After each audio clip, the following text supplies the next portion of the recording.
Bonjour et bienvenue à l'épisode numéro 8 du Tom Talks. On est aujourd'hui au Willard, ça y est, on s'est déconfiné, on respecte quand même les petites distances.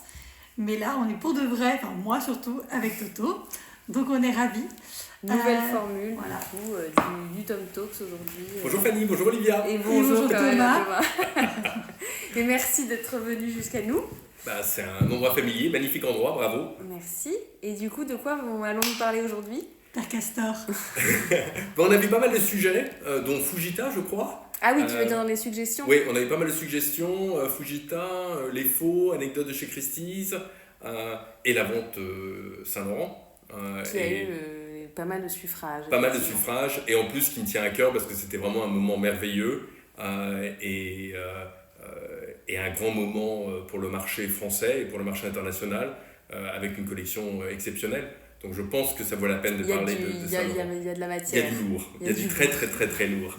Alors est-ce que tu peux nous raconter donc, la genèse de la vente ? Donc c'est après la mort d'Yves Saint-Laurent. Exactement, la vente a eu lieu en février 2009 et mon premier souvenir remonte je pense à mai-juin 2008. Donc on a eu beaucoup de temps pour préparer la vente, c'était une vente absolument colossale. Et le premier souvenir qui me vient en tête sur la vente Saint-Laurent, c'est ma relation avec François Driclès. François Driclès, il était président, mais à l'époque il était encore vice-président de Christie's, mais c'est surtout lui qui avait la relation avec Pierre Berger, et Pierre Berger lui faisait confiance, et c'est avec lui qu'on a monté tout le projet, et Pierre Berger bien entendu, tout le projet de la vente Saint-Laurent. Pierre Berger avait pris sa décision quelques temps auparavant, je pense encore du vivant de Yves Saint-Laurent, et avait beaucoup d'affinités avec François Driclès. Et pour Pierre Berger, c'était vraiment important que son projet, que leur collection ne soit pas exportée à l'étranger et ne se passe pas dans un environnement anglophile, soit à New York, soit à Londres, qui auraient été les choix évidemment normaux pour ce type de collection, dont la totalité a quand même réalisé pas loin de 500 millions de dollars. Donc une vente hyper importante. Qui était du coup à l'époque la collection privée la plus importante. La collection privée la plus importante jamais vendue aux enchères. Donc mon premier souvenir de Saint-Laurent, on l'a, et François Driclès m'emmène rue Babylone voir l'appartement de Yves Saint-Laurent où tous ses trésors étaient. Et je me souviens de rentrer dans un appartement très grand sur 2 niveaux, assez sombre, et bourré de choses extraordinaires, de tableaux, de bibelots, de sculptures, de meubles. Évidemment, moi je connaissais la partie des tableaux, mais je ne connaissais pas du tout la partie des meubles, la partie mobilier, la partie art déco. Qui était aussi un gros morceau. Qui était un énorme morceau. Et à chaque fois qu'on passait devant un objet, François regardait l'objet, se tournait vers moi et me disait « Tu vas voir, ça va péter. » Ça va être énorme. Je disais, mais de quoi il parle ? Qu'est-ce qu'il me montre ? Je ne sais même pas ce qu'il me montre. Parce que François, juste pour préciser, il était vice-président, mais il est surtout commissaire-priseur. Donc en fait, lui, il est spécialiste dans un peu toutes les spécialités. Donc lui, il avait plus une vision aussi globale. Exactement. Il arrive à connaître la valeur de chaque objet. Mais vraiment, il arrive à connaître la valeur de chaque objet et le potentiel commercial de chaque objet dans toutes les disciplines. Donc on est dans l'appartement, on visite, et là, on avait trouvé à Londres, si je me souviens bien, l'expert de cristaux, l'expert de géométrie. De cristaux, je crois que tu parlais de l'artiste. Non, de cristaux, parce que Saint-Laurent collectionnait, entre autres, des gros cristaux. Et je me souviens, l'expert anglais spécialisé dans la minéralogie, je ne sais pas comment on dit, je ne savais même pas qu'on avait un expert pour les cristaux, qui avait sa liste en mettant 800 à 1200 euros, 700 à 900, 1200 à 1008. Et François lui prend sa fiche partout et met 2-3 000 euros, 5 6 000, 10 15 000. Tu vas voir, ça va péter. Je dis, mon Dieu, est-ce qu'il va me demander de faire la même chose avec les tableaux ? Mais du coup, tu penses que c'est parce qu'il avait conscience que c'était vraiment des choses exceptionnelles, ou c'était la provenance, ou c'était les deux ? François était convaincu du jour numéro 1 jusqu'à la fin que ça allait faire des prix records et que ça allait être la plus grande vente du siècle. À cause de la provenance. À cause de la provenance et à cause de la qualité des objets. L'appartement Saint-Laurent, je pense toujours à ce qu'on appelle une man cave. Tu vois ce que c'est une man cave ? C'est un peu un lieu, un repère, une garçonnière de mecs où on met un billard, on a des voitures, on a des flippers. Lui, c'était sa man cave à lui, mais avec des chefs-d'œuvre partout. Partout, au plafond, les tapis, les lustres, tout était exceptionnel. Et il y avait un style d'une époque au-delà de sa collection impressionniste et moderne. C'était surtout du XXe siècle, début du XXe siècle. Mais ils avaient quand même des tableaux anciens, il y avait quand même... Oui, il y avait un Géricault, il y avait aussi une tapisserie très très importante anglaise. Exactement. C'était assez éclectique, mais les poids lourds, c'était que dans l'art moderne. Et les poids lourds, c'était des choses mais vraiment exceptionnelles, mais ils vivaient dedans. Donc les fauteuils étaient utilisés, le bar de la lane était utilisé, l'appartement était, et tout avait sa place. Et ce qui était très touchant, je me souviens, c'est qu'on a été accueillis par le majordome d'Yves Saint-Laurent, qui était encore là, et qui avait les larmes aux yeux quand il voyait l'appartement de Saint-Laurent. Donc on voit vraiment que c'était un univers très privé, où étonnamment peu de gens visitaient, parce qu'on peut penser que Yves Saint-Laurent était un grand mondain, etc. Et en fait, non, pas du tout. Mais c'était en fait, c'était un lieu vraiment privé, c'était sa source d'inspiration, c'était son lieu à lui. Ils avaient 2 appartements, c'est ça ? Oui, ils avaient 2 appartements. Dans l'appartement de Pierre Berger, je me souviens, il y avait surtout 2-3 objets exceptionnels. Il y avait une grande nature morte de Braque très tôt qui était vraiment très belle. Mais il y avait une œuvre de Duchamp, le Saint Graal absolu, qui était juste posée sur une table, mais vraiment exceptionnelle. Et les fameuses 2 têtes. Mais ça, j'y reviendrai. Ça, j'y reviendrai. Donc, voilà. Donc, on voit toute la collection. Et tous mes collègues de Londres et de New York arrivent quelques semaines plus tard, et on évalue tout. Et là, on est donc au printemps-été 2008, où le marché se porte plutôt bien. Et on a fait un record du monde pour Gauguin, on a fait un record du monde pour Matisse, on a vendu les Klimt de Adèle Bloch-Bauer. Donc le marché est très très porteur. 2006-2007, c'est un peu les meilleures années depuis longtemps, quoi. Exactement. Et on se retrouve devant des tableaux sans référence. Comme on disait l'autre jour ensemble, des tableaux qui n'ont pas de prix. Un Matisse extraordinaire, des Mondrian complètement fous, même le Géricault était incroyable, enfin un Brancusi dont on n'a jamais vu une œuvre similaire sur le marché. Donc on commence à mettre des prix, et là on y va franco. Là c'est 10, 15, 15, 20, 8, 12, enfin... On parle en millions. En millions, bien sûr, en millions. On met des prix, mais c'est un moment vraiment de bonheur absolu, parce que la qualité des objets... je parle beaucoup de mon amitié avec François Driclès, mais aussi avec Alain Tarica, qui était à la source de la collection. C'est lui qui a constitué avec Pierre Berger et Yves Saint-Laurent toute la partie tableau. Alain Tarica a une galerie à Paris, très importante d'art moderne, dans les années fin 60, 70, 80, très très rigoureuse, très pointue. Alain m'a raconté qu'il a rencontré Pierre Berger, en fait, parce que Pierre Berger est rentré dans sa galerie un jour, lui a montré un Brancusi qu'il avait, parce qu'il avait un Brancusi dans sa galerie, mais c'est un Brancusi en bois, donc ça ressemblait à un totem plutôt tribal ou d'art premier, tu vois, ça ressemblait pas vraiment à un Brancusi. Et Pierre Berger lui a dit, c'est un Brancusi, n'est-ce pas ?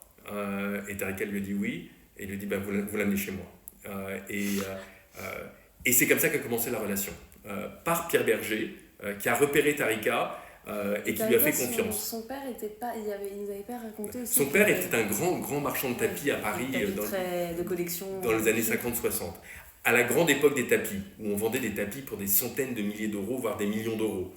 La légende dit qu'Alain, quand il était jeune, aidait son père à installer les tapis chez les gens, donc chez des gens très très fortunés, parce que les tapis valaient des fortunes. Et Alain levait la tête et regardait les tableaux, et quand le propriétaire passait, il lui disait... Le tapis est très beau, mais le reste, c'est de la merde. Et les clients étaient outrés en disant, mais comment ça, etc.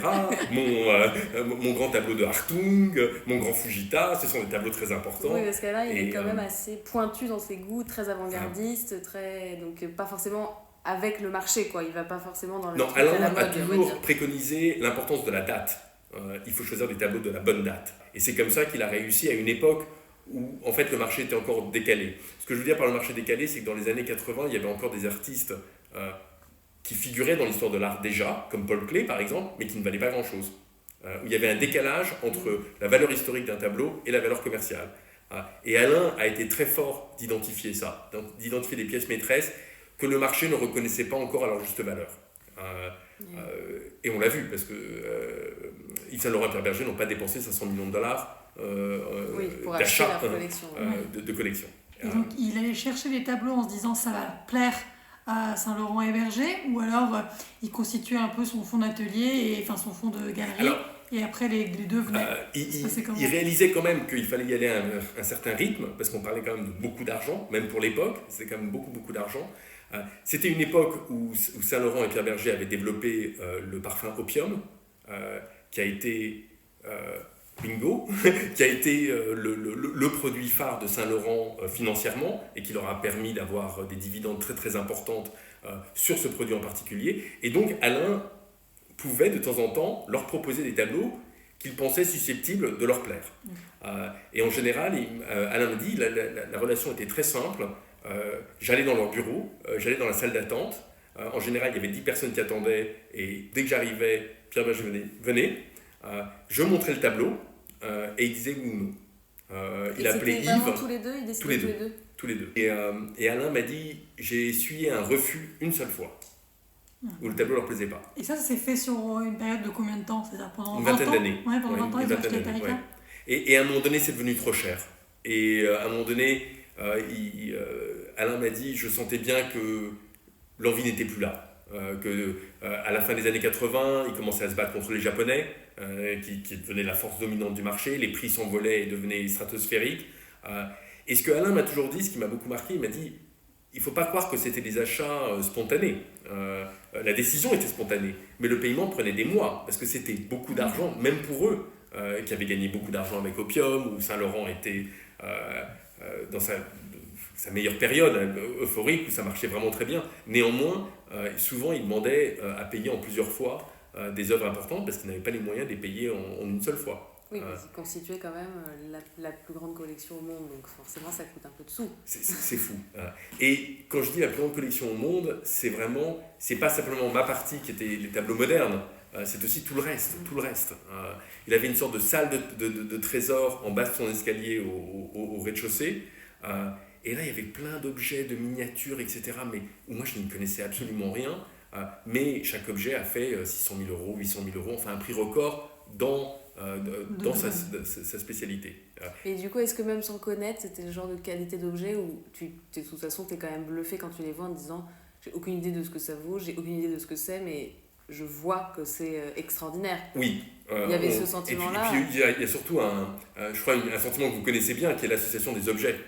Que tout était hyper harmonieux, que tu sentais que tout était assez extraordinaire. Oui, c'était quand même hyper éclectique malgré tout. Je veux dire, oui, effectivement, il y avait des mélanges assez improbables, il y avait un léger tardif, il y avait des énormes vases de Dunant, je crois. Tout ça était mélangé, mais tout ça jouait assez bien. Et c'était vraiment très beau. Très beau. Donc, on va visiter. Je prends les experts internationaux où tous ensemble on définit des prix hyper élevés. Pierre Bergé annonce à ce moment-là que lui, de toutes les façons, il souhaite que la vente ait lieu à Paris. C'est tout. Donc c'était encore, est-ce qu'on fait une vente à New York comme on devrait le faire? Est-ce qu'on éparpille la collection en faisant une section Art déco, en faisant une section tableau moderne à New York, en mettant différentes ventes dans différents endroits? Et Pierre Bergé est catégorique, il dit, moi je veux une seule vente et je veux qu'elle ait lieu au Grand Palais. Ah, c'est lui qui émet l'idée du Grand Palais. Ouais. Alors, le Grand Palais, c'est quand même 13 500 mètres carrés. C'est là où il y a la FIAC. Enfin, c'est un espace absolument gigantesque. Un mot quand même sur Pierre Bergé, un homme extraordinaire, d'une gentillesse totale. Il a souvent la réputation où les gens disent oui, c'est quelqu'un de très difficile, très exigeant. C'est un businessman, quoi, donc forcément... Il a été avec nous d'une correction parfaite, il a été visionnaire, et le succès, c'est le succès de Christie's, c'est le succès des équipes de Christie's, mais c'est aussi son succès à lui, parce qu'il a vraiment tout suivi de A à Z. C'est lui aussi qui a donc non seulement décidé sur le Grand Palais, mais également il a engagé Nathalie Crinière, la scénographe, pour faire toute la scénographie, avec un budget mais complètement fou. Et dans la scénographie de Nathalie, il lui a demandé de faire une cafétéria au fond du Grand Palais, derrière l'estrade, derrière là où a eu lieu la vente d'ailleurs, pour tout le staff de Christie's. Et tous les jours, il venait déjeuner là. Il ne s'asseyait pas à la table de François Driclès, de François Curiel, des grands boss. Il allait voir les manutenciers, il allait voir l'expert de minerais, il allait leur parler et les motiver. Et il est resté proche de tout le monde de A à Z. Donc, on a cette collection extraordinaire. On va la vendre au mois de février, 6 mois plus tard, 6-8 mois plus tard, ce qui est énorme dans nos métiers. Parce qu'en général, chez Christie's, on travaille de 3 mois en 3 mois. Donc là, on se dit, bon, il ne faut pas non plus que le soufflet redescende. On a fait énormément de visites privées de l'appartement, avec des différents clients qui sont venus, qui ont vu, etc. Voir les œuvres, donc in situ, Exactement. dans le contexte Exactement. de l'appartement tel qu'il était. Voilà. Et ça, on l'a fait pas mal, juin, juillet, peut-être un peu septembre. Enfin, pas mal, c'était quand même genre la crème de la crème de la crème. Enfin, je sais pas, Alors ça, c'était fantastique parce qu'il y avait de nombreux... quand on travaille dans une maison de vente, on n'a pas toujours accès à tous les clients, tous les acheteurs. Souvent, les acheteurs vous snobent, ou ne sont pas disponibles, ou n'ont pas le temps. Là, tout le monde est venu, tout le monde a visité, tout le monde a vu, et tout le monde était très impressionné. L'été se poursuit, on a mis nos estimations, on revient au mois de septembre pour la rentrée, et là, le mois de septembre, c'est la débandade totale, parce que c'est la crise des subprimes. Lehman Brothers fait faillite, et les médias annoncent une crise économique similaire à celle des années 20, donc la Grande Dépression. Et là, on se dit, mon Dieu, mais qu'est-ce qu'on a fait? Qu'est-ce qu'on a fait? Et donc, première étape, c'est d'aller montrer les tableaux modernes et les chefs-d'œuvre de l'art déco à New York, pendant les ventes du mois de novembre. On ne peut pas demander aux collectionneurs internationaux de se déplacer 2-3 fois dans la saison, donc on profite du fait d'avoir les ventes au mois de novembre à New York pour en même temps, en parallèle, dans des salles d'exposition, leur présenter les ventes à venir. Comme la vente n'allait pas avoir lieu à New York, ce qui n'était pas une décision facile pour Christie's, on n'avait pas le choix, mais pour Christie's, c'était vraiment un précédent. À Paris, on faisait des ventes à 5-6 millions d'euros, 10 millions d'euros, on faisait des petites ventes, mais jamais est-ce que Christie's pensait que Paris était prêt à pouvoir gérer, et le bureau de Paris, à pouvoir organiser une vente pareille. Et puis en termes de clientèle aussi, c'est vrai que et en les termes de très gros clientèle, acheteurs quand même sont beaucoup aux États-Unis. Ouais. On arrive à New York en plein climat des subprimes, avec vos petits tableaux sous le bras. avec nos petits tableaux sous le bras, fiers comme Artaban, évidemment. Il y avait un dîner très à l'américaine où on passe à table à 6h du soir. Il fait jour, enfin, c'est quand même assez curieux. Organiser avec les gros clients. Organiser avec les gros clients, etc. Et là, c'est un flop total. Ah ouais? Total. Aucun effet. Les Américains regardaient ça. Il n'y avait qu'un seul objet qui fascinait les Américains au énième degré et qui ont fini par l'acheter. C'était le Duchamp, la Belle Haleine, la bouteille de parfum. On y reviendra parce que c'est une pièce extraordinaire. Non, mais vraiment extraordinaire. Après la pub. Oui, c'est ça. Et donc, on est à New York et on réalise que, oui, très poli, les Américains, oh yes, Saint Laurent, of course. Mais les Mondrian. Pas d'intérêt. Bah oui, beau, les légers, le Brancusi, tout. Non, pas La d'intérêt. famille qui doit s'emparer. Et avec les Américains, on se regarde. Alors évidemment, François dit les Américains, ils ne connaissent rien, c'est nul. Je dis, mais François, c'est pas ça le problème, c'est qu'on a besoin d'eux. C'est eux qui achètent. C'est eux qui achètent, qu'est-ce qu'on va faire? Et nous voici, on rentre ensemble à Paris, et on se dit, et on regarde les estimations dans l'avion qu'on a mis en plein mois de juillet, wouhou, quand tout allait bien, quand le marché était en plein forcing, et on se dit, là on va aller au casse-pipe. C'est vraiment... oui, c'est la balle dans le pied assurée, quoi. Oui, exactement. On est beaucoup trop cher, on a mis des prix qui sont 3 fois les records du monde, etc. Il faut calmer le jeu. Et évidemment, on a énormément de pression à ce stade-ci. Il y avait des commentaires en ce sens pendant l'expo New York où les clients disaient « it's too expensive ». Non, il n'y avait aucun je crois qu'on n'avait même pas affiché les prix, parce que comme on n'avait pas imprimé le catalogue encore, comme on était en novembre et la vente était en février, on avait de la marge. Et en fait, on était parti à New York aussi pour un peu sentir le marché. En plus, la vente s'est mal passée.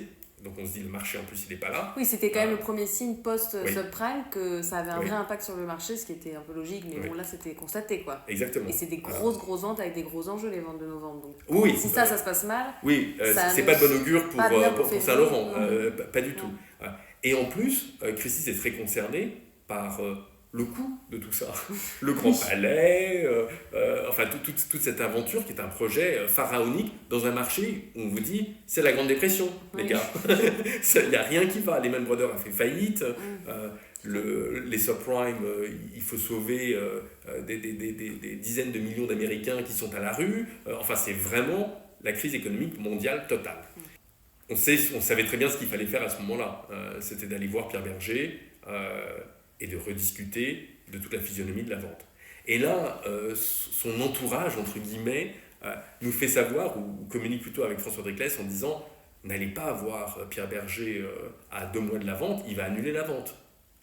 Il va prendre peur de ce que vous lui dites et il va annuler la vente. » Mal au bide. Comment ça, il va annuler la vente? Enfin, pour le marché, si on avait annulé la vente ou repoussé la vente, c'est le signe que tout s'est arrêté. Surtout, tu ne peux pas perdre la collection Saint-Laurent, c'est pas possible. Non, et puis quand tu repousses, tout est rouvert. Peut-être que d'autres maisons rentreraient dans le coup, peut-être que... Enfin bref, cauchemardesque. Mais on n'a pas le choix. On se dit, si on fait l'autruche et on ne lui dit pas comment ça s'est passé, c'est pas notre mandat. Nous, on est mandatés pour le représenter, on lui doit bien ça, etc. Pour défendre ses intérêts. Pour défendre ses intérêts, etc. Donc montrer la collection au mieux, quoi. Donc on va à ce qui est aujourd'hui le musée Saint-Laurent, la Fondation Saint-Laurent. Avec un léger stress. Je laisse François devant, ici derrière. Comme il est très grand, j'étais bien caché derrière lui. Et on s'assoit à une table avec, 10 personnes. C'était pas en one-to-one.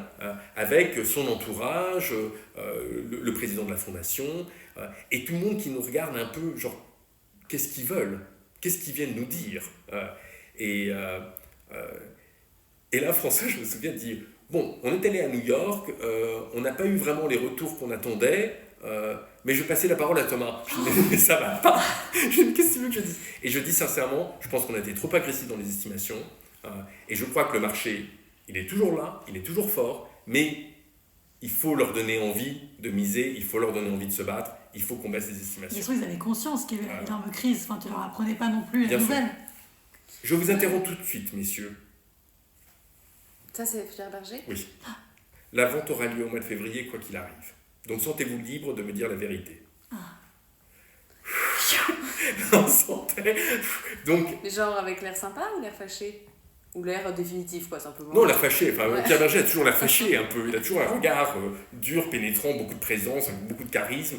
Et on voit tout son entourage remuer les papiers en disant « C'est pas bien ce qu'il fait, c'est pas bien ce qu'il fait. » Et bon, nous, on est soulagés et il dit « Bon... » Il prend ses papiers, il prend sa liste, il dit « Allons-y, baissons les estimations, j'ai bien compris. » Parce qu'il connaît le métier, évidemment. Pierre Berger, c'est un génie du marketing. Yves Saint-Laurent était le créateur, mais tout ce qui a construit Yves Saint-Laurent, il n'y a pas de Saint-Laurent sans Yves, mais il n'y a pas de Saint-Laurent sans Pierre Berger non plus. Les deux ensemble, Pierre Berger avait c'est lui, je crois, qui a eu l'idée de faire Saint-Laurent homme, qui était du jamais vu dans la haute couture, enfin dans le prêt-à-porter, une grande marque qui faisait une ligne homme. C'est lui qui a fait des boutiques rive gauche. Enfin, il a innové énormément. C'était vraiment le compagnon comme à la vie comme à la scène. Voilà, oui. Exactement. Et c'était, ce qui est important de préciser, c'était pas la collection Saint-Laurent, c'était la collection Saint-Laurent et Pierre Berger. Ça, c'est super important parce que c'est vrai, c'est vraiment à eux deux qu'ils ont construit cette collection. Donc, il me dit, Thomas, allez-y, qu'est-ce que je dois baisser ? Et je commence par le numéro 1. Le premier tableau sur la liste. Et au bout du troisième, donc au bout du troisième tableau où je souhaiterais baisser l'estimation, on est au troisième de la liste. Et là, il comprend qu'on va tout baisser. Ah oui. Et il dit ok. Vous avez terminé, Thomas ? Je dis non, pas tout à fait. Le seul tableau où j'ai pas réussi à baisser à l'estimation que je souhaitais vraiment, j'ai réussi à le baisser un petit peu, mais pas assez, c'est le tableau cubiste de 1915 de Picasso, que Pierre Berger et Yves Saint-Laurent jugeaient être le tableau le plus important de leur collection.